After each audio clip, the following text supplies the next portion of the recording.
संगम तट पर लगे माघ मेले में श्रद्धालु जहां धर्म अध्यात्म की अलग जगा रहे हैं, तो वहीं साधु संत पंचकोशी परिक्रमा के जरिए पुरानी सांस्कृतिक विरासत और धरोहरों को सजोने का काम भी कर रहे हैं। इसी कड़ी में सोमवार को अखाड़ा परिषद से जुड़े साधु संतों ने पंचकोशी परिक्रमा की शुरुआत की। पंचकोशी परिक्रमा शुरू होने से पहले मां गंगा का विधि विधान से पूजन अर्चन किया गया। मां गंगा के पूजन के बाद साधु संतों ने बड़े हनुमान जी, अक्षयवट, बेनी माधव के दर पर पहुंचकर माथा टेका और जयकारे लगाते हुए पंचकोशी परिक्रमा यात्रा आगे बढ़ गई।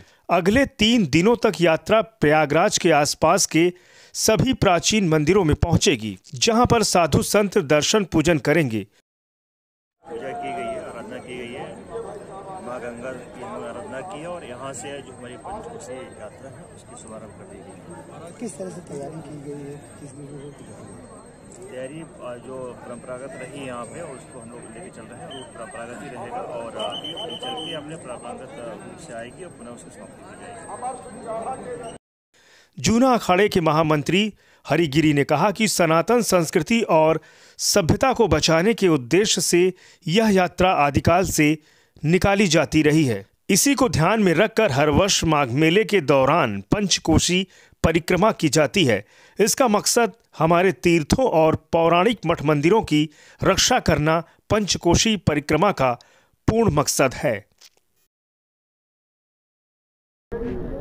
स्नान कराते हैं, चंदन लगाते हैं और उसको श्रृंगार करते हैं, भोग लगाते हैं, तो हमारी परंपरा है आरती के बाद परिक्रमा की, हमारी सनातन की एक विधि है जो सब जगह वो व्यवस्थाएं कायम रखी जाती हैं। इसी तरह से इसी को मानते हुए ब्रह्मा जी के आवाहन पे और स्वयं त्रिदेव की इच्छा से सृष्टि के आरंभ में इसको चयन किया गया कि पहले यहाँ पृथ्वी पर जग कराया जा।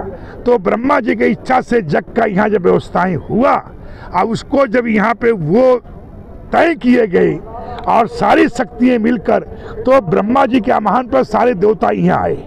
बाकी आप जानते हैं इसमें कोई ऐसा व्यक्ति नहीं है जिसको दाएं बाएं किया गया हो।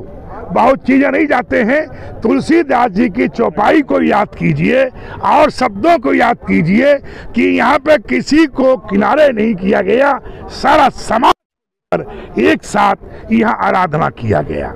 इसी तरह से यहाँ का नियम है, जो जो जगह वो थी, जहाँ कहीं दुर्वासा ऋषि बैठे थे, जहाँ सारे समस्त शक्तियाँ इकट्ठा होंगी, उनका क्षेत्रफल तो होगा, उनकी व्यवस्थाएं होंगी। उसी प्रकार से यहाँ से पंचकोशी परिक्रमा सीधा देखा जाएगा तो मनकामेश्वर महादेव है, 12 तहसील में है, दुर्वासा ऋषि हैं, यहाँ से 12 कोषपई हैं, पराशर ऋषि हैं। परिक्रमा की हमसे पहले जो लोग आज़ादी के पहले करते थे, उन्हीं जो परंपरा थी उसी का मैं निर्वाह करता हूँ। वो लोग भी पहले पराशर जाते थे, हम भी पहले पराशर जाते हैं। यहाँ से निकलने के बाद वो लोग जो व्यवस्थाएं पहले थी उनसे सबसे राय बात करके, विचार विमर्श करके कि क्या प्राचीन परंपरा रही है, उसका ही निर्वाह किया जाता है। अब मेन उद्देश्य है कि एक ही चिंतन मेरा था, यात्री किसी कीमत पे प्रयागराज आवे तो रुके 3 दिन, परिक्रमा करे, दर्शन पूजन करे। जब रुकेगा तो यहाँ तमाम प्रकार का रोजगार बढ़ेगा और उससे क्या तीर्थ गरिमा बढ़ेगी।